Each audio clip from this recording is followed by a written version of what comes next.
स्वागत है आपका, मैं सबा खान। आप देख रहे खबरें जनता यूट्यूब चैनल। आज हम लोग आए हुए हैं गर्दनी पे धरना चल रहा है और किस मुद्दे पे धरना चल रहा है बात पता करते हैं कि क्या मुद्दा है, क्यों ये लोग धरने पे बैठे हुए हैं। गर्दनी बाग धरना स्थल के पास हम खड़े हैं और बात करके बताते हैं कि क्या मुद्दा है। क्या मुद्दा है आज का, क्यों धरना पे आप लोग बैठे हैं? मेरा नाम डॉक्टर शंभूनाथ सिन्हा है और मैं बिहार राज्य समर डिग्री महाविद्यालय महासंघ का प्रांतीय अध्यक्ष। हम लोग का जो धरना है इस बात के लिए है कि वर्तमान बजट में जो बजट होने वाला है, इस बजट में हम लोग के वेतन का उपबंध किया जाए। वेतन संरचना के लिए हम लोग बैठे हैं।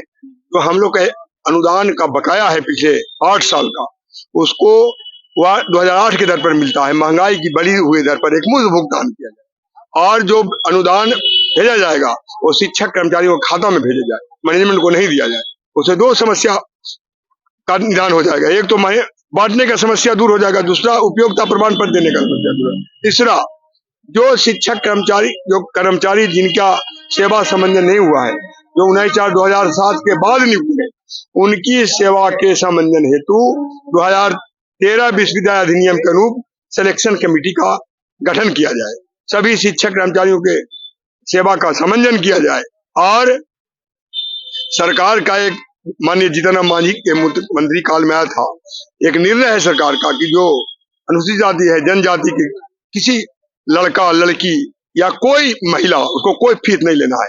तो हमारा मांग है कि ठीक है, हमको आप फीस लेने दीजिए, हम बोनाफाइड सर्टिफिकेट दे देंगे और सरकार उसके बाद एक कैंपेन सेट करेगी कॉलेजों में, तो सीधे शिक्षक कर्मचारी के सीधे विद्यार्थियों के खाता में दे दीजिए। हमको लेने, जैसे हम लड़कों से फीस लेते हैं, आप अनेक्षर वन को, अनुसूचित जाति को, अनुसूचित जनजाति को उसके खाता में ट्रांसफर कर देते हैं, उसी तौर पर जो मुझे फीस कॉलेजों को लेने दीजिए, हम और वो लड़का के खाता में बोनाफाइड सर्टिफिकेट दे देंगे और वह आधार पर सरकार उसको रिइंबर्स कर देगी। क्या कह रहे हैं? जो सरकार हम फीस ले रहे हैं बच्चों से, फीस हमको लेने दीजिए और हम बोनाफाइड सर्टिफिकेट विद्यार्थी को देंगे। उसके आधार पर सरकार विद्यार्थी के खाता में उसकी फीस का पैसा लौटा दे। अगर हम पैसा नहीं लेंगे, हमको सरकार वेतन नहीं देती है, अनुदान 8 साल का बकाया है, तो हमारा परिवार और हम कैसे चल पाएंगे।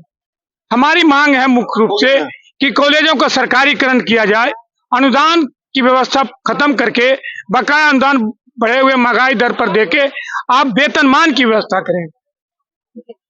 देखिए, यही सब हम लोग पाटली विश्वविद्यालय के अध्यक्ष थे डॉक्टर रविकांत सिंह और हम लोग के। आप क्या कहना चाहेंगे, क्या मांगे हैं आप? एकमात्र हम लोगों की मांग है कि वेतनमान निर्धारित हो, वेतन संरचना सरकार कर दे हम लोगों का, और ये जो जितना कॉन्फ्लिक्ट है सब समाप्त हो जाएगा। क्योंकि सरकार के सारे नियम हम पालन कर रहे हैं, उनके निर्धारित फी हम ले रहे हैं बच्चों से, बच्चियों से। जिनका फी लेने के लिए नहीं कह रहे हैं उनका भी ले रहे हैं, लेकिन उनका फी सरकार हम लोग को देती नहीं है। हाईकोर्ट का निर्देश है कि 70% आंतरिक स्रोत का टीचर के वेतन में जाना चाहिए। तो जहां गर्ल्स कॉलेज है वो तो मारा गया, वो फी नहीं ले रहे हैं, उनको चौक दस्तर का भी पैसा नहीं जुट रहा है। वो इज रिस्पॉन्सिबल, कौन इसका जिम्मेवार है? एक तो वेतन भी नहीं मिल रहा है, दूसरा आप लोगों को कितने साल से वेतन नहीं मिल रहा है? वेतन तो 1982 से ही नहीं मिल रहा है, लेकिन 2008 से वेतनमान अनुदान राज्य सरकार दे रही है, वो भी 8 साल से लंबित है। तो और कोई मांग क्या रहेगा? मेन यही मांग हम लोग की, हमारा वेतनमान निर्धारित करके सरकार हमको वेतन संरचना में लाए, ताकि ये सब झंझट जो है सो दूर हो जाए। ये अस्थाई निदान का यही एक तरीका है, नहीं तो हायर एजुकेशन में अराजकता की स्थिति रहेगी।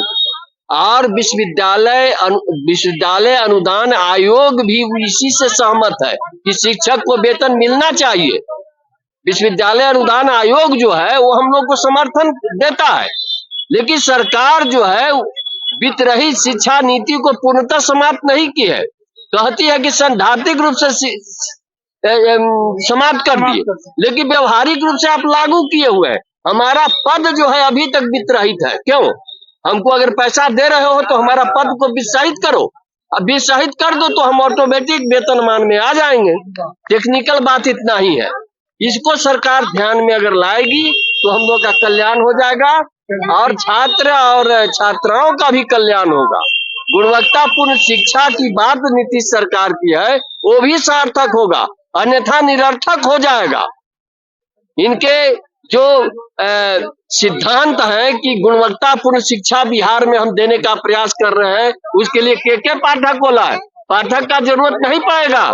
वित्तरहित संस्थानों में अनुभवी शिक्षक हैं, उनके पास इंफ्रास्ट्रक्चर है, लेकिन उनके इंफ्रास्ट्रक्चर के पर भी लात मार रहे हो, ये गलत है।